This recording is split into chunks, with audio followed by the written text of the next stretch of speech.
तो ये जो हमारी पड़ताल है, ये शुरू होती है एक युद्ध के मैदान से, पर तलवारों की खनक से नहीं, ये शुरू होती है उस पल से जब सारा का सारा शोर अचानक थम जाता है।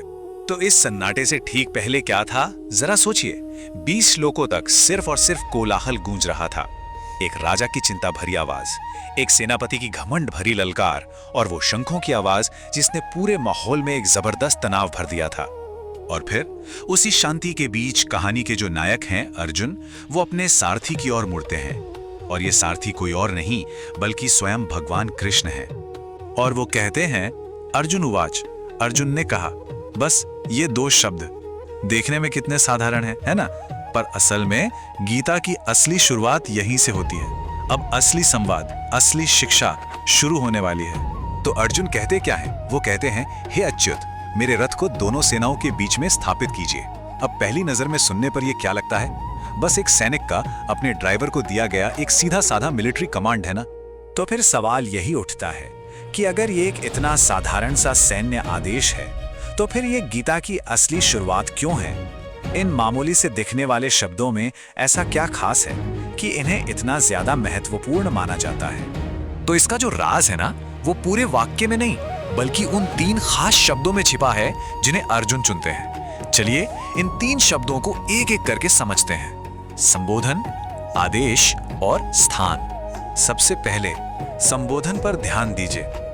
अर्जुन उन्हें सिर्फ कृष्ण या सारथी नहीं कहते, वो उन्हें अच्युत कहकर पुकारते हैं। एक ऐसा नाम जिसका बहुत गहरा मतलब है, वो जो कभी ना गिरे, वो जो कभी ना चूके। और यहीं पर इसका पूरा कमाल छिपा है, इस विरोधाभास में। जरा सोचिए, अर्जुन कृष्ण को अच्युत यानी न गिरने वाला ठीक उसी पल कह रहे हैं जब वो खुद भावनात्मक रूप से टूटने और गिरने की कगार पर हैं। एक तरफ वो इंसान है जो चूक सकता है और दूसरी तरफ वो शाश्वत आधार जो कभी नहीं चूकता। अब दूसरे शब्द पर आते हैं, आदेश। स्थाप्या यानी मेरे लिए स्थापित करें। अब देखिए, अर्जुन जैसा महान योद्धा, वो चाहता तो खुद ही नियंत्रण अपने हाथ में ले सकता था, अपने रथ को जहां चाहे खड़ा कर सकता था, लेकिन वो ऐसा नहीं करते। इसके बजाय वो कृष्ण से ऐसा करने के लिए कहते हैं। और ये पूरी भगवत गीता में समर्पण का सबसे पहला और सबसे गहरा कदम है। और आखिर में वो जगह कौन सी चुनते हैं? मध्य यानी बीच में, दोनों सेनाओं के ठीक बीच में। ये वो जगह है जहां से सब कुछ साफ साफ देखा जा सकता है। ये सबसे ज्यादा असुरक्षित जगह भी है, जहां लड़ाई सबसे भयानक होगी। पर अर्जुन यहां लड़ने के लिए नहीं बल्कि अपनी दुविधा की कच्ची हकीकत को बिना किसी पर्दे के देखने के लिए खड़े होना चाहते हैं। तो जब हम इन तीनों टुकड़ों को एक साथ जोड़कर देखते हैं, अच्युत का संबोधन, स्थापय का आदेश और मध्य का स्थान, तो हमारे सामने गीता की पहली शिक्षा उभर कर आती है। और कमाल की बात यह है कि यह शिक्षा बिना एक भी शब्द कहे दी गई है। पहला सिद्धांत क्या है? समर्पण। कृष्ण से रथ को स्थापित करने के लिए कहकर अर्जुन असल में अपने व्यक्तिगत नियंत्रण को, अपने अहंकार को परमात्मा को सौंप रहे हैं।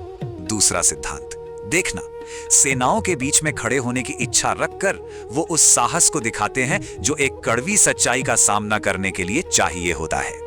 और तीसरा सिद्धांत, विश्वास। कृष्ण को अच्युत कहकर वो अपने गहरे विश्वास को जाहिर करते हैं।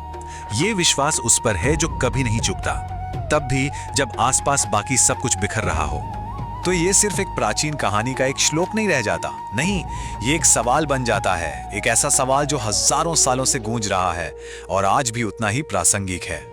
और वो सवाल हम सबसे है। जब जीवन में कोई बड़ा संघर्ष सामने आता है, तो कोई इंसान खुद को कहाँ खड़ा करना चाहता है?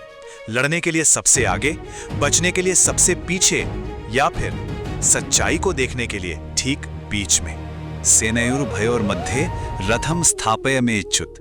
अर्जुन ने बीच का रास्ता चुना। उन्होंने लड़ने या भागने की जगह देखने का साहस चुना। और उनके बस इसी एक चुनाव के कारण गीता का वो महान संवाद पैदा हुआ, जो हमें आज भी उनके उस पहले अनुरोध की शक्ति की याद दिलाता है। अगर आपको ये वीडियो पसंद आया तो सब्सक्राइब करें। धन्यवाद।